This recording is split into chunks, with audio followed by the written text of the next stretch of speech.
you volunteered to accompany why? To accompany the former president.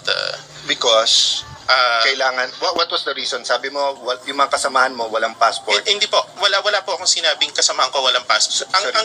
Wala pong passport that time yung mga PCTC Okay. members, ma'am, na Okay. supposed to be sasama din that time. Wala hong silang available noon. So were you appointed representative of the PCTC? Yes. Were you appointed representative of the Interpol in the Philippines? That time I was appointed, yes. Who appointed you? The PCTC, Your So Honor. can the on that day? Yes, sir. So can the ibuin natin ha, kayo lang mga militar at polis nakakaintindi ng 3-4 na letra eh. Yung Philippine Center for Transnational Crime. Sir, can you appoint the representative ng Interpol on the spot? Kasama sa powers yun. If I check with Interpol, so kung today pwedeng ako representative ng Interpol? Para pong hindi yata kasama sa function ko yun. Well, kakasabi lang ho ni Ambassador, kayo daw nag-appoint sa kanya. Kung sabi niya. So, but you're saying it's not. maintindihan. So hindi niyo po no. Kasi he is a competent authority. Yeah, no, let's you're under oath, sir. You're Did under you or did you not appoint him as The good ambassador representative? is a competent authority to represent us. But you did Yes. not appoint him. Hindi question if he's a Appointing competent. authority. Hindi You're ka not appointing appointing. authority. Okay. Klaro po yun. Executive Order 265. Saan sa buong executive order na nagtatakda na magkaroon ng special envoy, sinasabi na meron kang papel para mag-oversee. Wala kasi akong mapasa Hindi po. katulad ni Senator Cayetano eh. Madam Chair, yun nga po yung relasyon ho namin ng OSCE at PCTC, sila yung aming Secretariat and Eh, Operational. sekretarya lang ninyo, siya pa ang appointing ninyo. Hindi Parang po, ang hindi- gulo. hindi po. Boss ba ninyo yan or utusan? Hindi po, clear ko lang ho. Kasi that time, wala hong available na members ng PCTC anang may passport noon. So, kaya ho sinabi ko kanina, I volunteered para ho i-accompany ang former president in behalf of the PCTC. Okay. Nag-video ako, be. I'm not going into the supervision. Ganun pa ako ng video. Your appointment as special envoy because depende sa presidente, pwedeng iba. Di ba? Kahit presidential Donda. if the president has special advisor on justice, then it's between the president, Secretary Remulla, etc.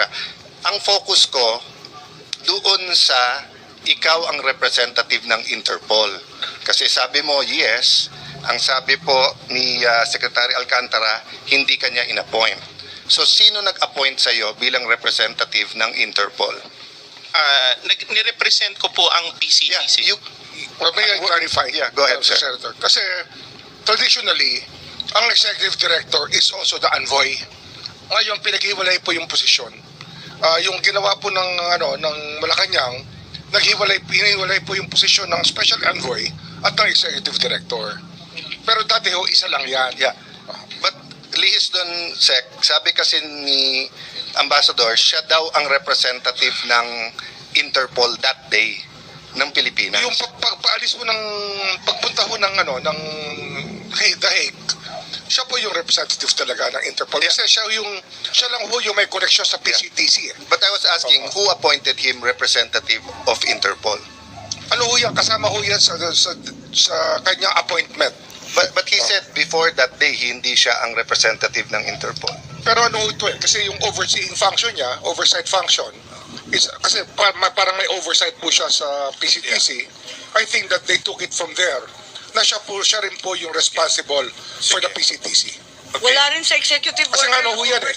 Sabi ko nga, magkasama ho dati ang posisyon ng executive director tsaka envoy.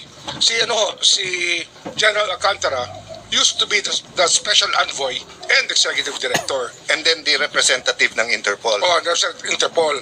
And exercising oversight powers. Bago lang yun.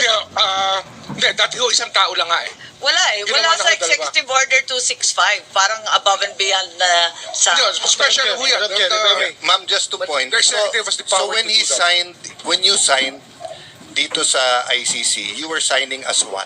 As the Interpol NCB Manila representative. Ang nakalagay po dito, you're signing as in behalf of the Republic of the Philippines, not as Interpol. Kasi po nung that time, yung representative ng ICC na kausap ko, naka-print na po yung, Yeah, so, yung government. So, Sir, but it are you a was- college graduate? yes, sir. No. Any college graduate, pag pinapirma ka tapos mali, kahit printed, you'd cross it out. Then you would put, so pag nakalagay doon, Alang Cayetano, congressman, pipirma ako o i-cross out ko yung congressman, lalagay ko senator. Kung nakalagay doon, Alang Cayetano, single, may asawa na ako. Hindi ako papagalitan ng asawa ko. Kung hindi Ha? ko cross out, lalagay ko doon na ano. Diba? So wag tayo magpilosopohan dito. So why did you sign in behalf of the Philippine government if you weren't representing the government and you were representing Interpol? Medyo mataas na ho kasi yung ano noon pagod na din kami. Tapos ang request ng ICC staff that time